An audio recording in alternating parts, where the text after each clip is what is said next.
Hi everybody. So today we have something very different. I just wanted to show you a few pieces from our collection, especially kadas, and also discuss about the kind of make and the stones that we use. It's going to be a little more informative this time. So to start off, so here we have a Pachi kada. So basically this workmanship is called Pachi Work, and there are very few workers in India who can do it, especially only in South India. So I'll tell you the speciality of this work. So in this particular piece there are syndicate polkis that are used. Predominantly in Indian jewelry you will either see syndicate or kilvas. So when it comes to bigger size of polkis, people generally only use kilvas because it turns out to be a little more cheaper. If you find bigger size of syndicate polkis, they are a lot more expensive. So in this particular piece we've used syndicate polkis. There will be a few inclusions, not many, but because of the size that will be there. And to talk about the work, so this is Pachi work like I told you, and Pachi work generally is done in 22 karat gold. And for this workmanship, basically there is a lot of hammering involved. So you see there are no gaps between each stone, right? They fill it with gold and they hammer these and file them later. So it is a very, very like fine job. Like a person should really know how to do it, because in case they hammer it in a wrong spot, the stones tend to break and it turns out to be like obviously very expensive when that happens. So it is a very, very fine work, and there are very, very few workers left in India who can do this. And this is basically, like I told you, is practiced mainly in South India, typically I would say in Telangana and Andhra. So we also get a lot of other jewelry in Pachi work that could be necklaces, earrings and all of that, but this particular one is a kada that we have here for you. Then we have this close setting diamond bangle here. So close setting is a very, very, very old form of work that would be like one of the initial kinds of work that would happen in India.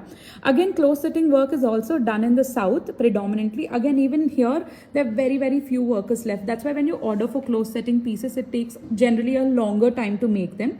And also it is a very labor intensive work. So basically they set every stone and then file it around it. So it takes up a lot of work, and also that is the reason why wastage is also slightly higher in close setting work. Here in this bangle we have 30, almost 29 to 30 cent diamonds. Each diamond is that big. This is basically a very classy piece, like even you can, this is something you can pass down to generations. You will never get bored of this design basically. And again in close setting, now this is one of the oldest designs. In this you even get, now there are a lot more fancier designs that people make, and you get a lot of options in close setting as well. Again, to show the authenticity of the work, we've used a Zambian emerald in the center. You can see how clean the stone is also. So basically this is a very, very classy piece, and this is something, like I told you, you can pass down to generations, and you get a IGI certificate, EF This opens up from the center. There's a screw here. So basically anybody can open it and wear it. Anybody from 2.3 to 2.6 will be able to wear it.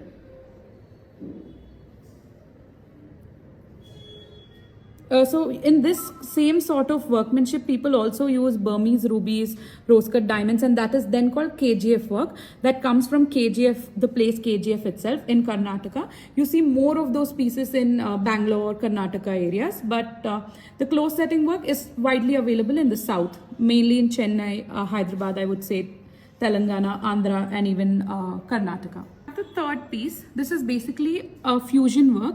It has a combination of Pachi and open setting. Open setting is the diamond, and Pachi work, like I told you, is the gold work. This is again, basically this is done 18 karat gold.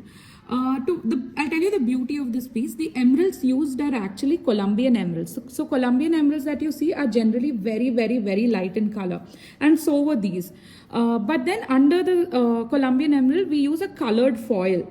So the colored foil is what is reflecting that darker green in shade. But the beauty of this will only come out if the stone is ultra clean. So basically these stones were really very, very, very clean, and they were lighter in green, and then we used a green color foil underneath it for it to reflect green like this. And it gives out that Zambian emerald look. So these are very good quality, authentic emeralds. And this basically has even diamond work on the side to enhance that look. In this we have a lot of options as well. We have necklaces, and then we have a lot of different kadas as well in this. The bigger the stone, the prettier it looks. So here the fourth piece that I have for you is this Nakshi Kada. So Nakshi again hails from the south.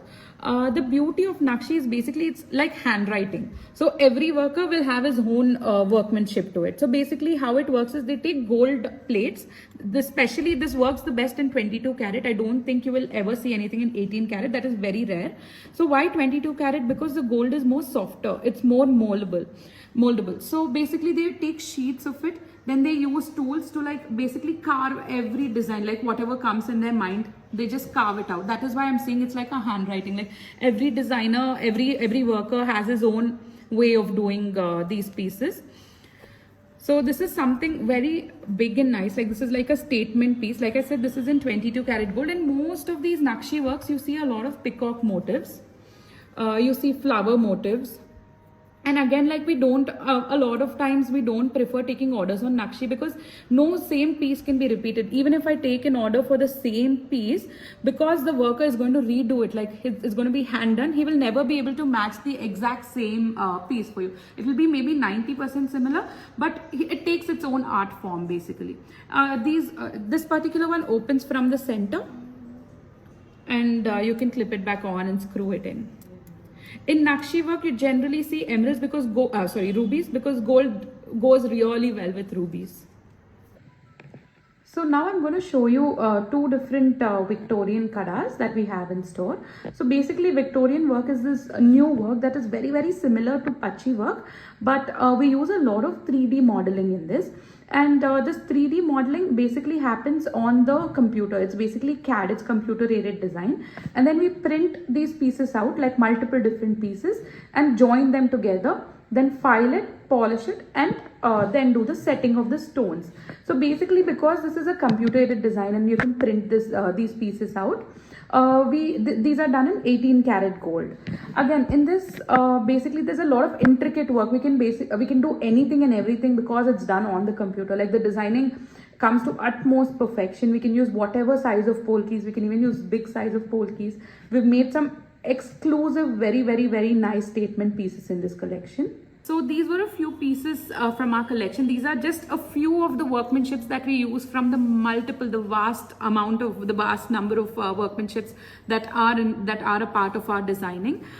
So like I just wanted to run you through a little bit of an information about what kind of workmanships go into our jewelry and what kind of stones we use. If you like it, please do let us know. If you want to know more about any particular piece or any particular kind of workmanship, we are very, very happy to help you out. We're always available, so do let us know. Thank you.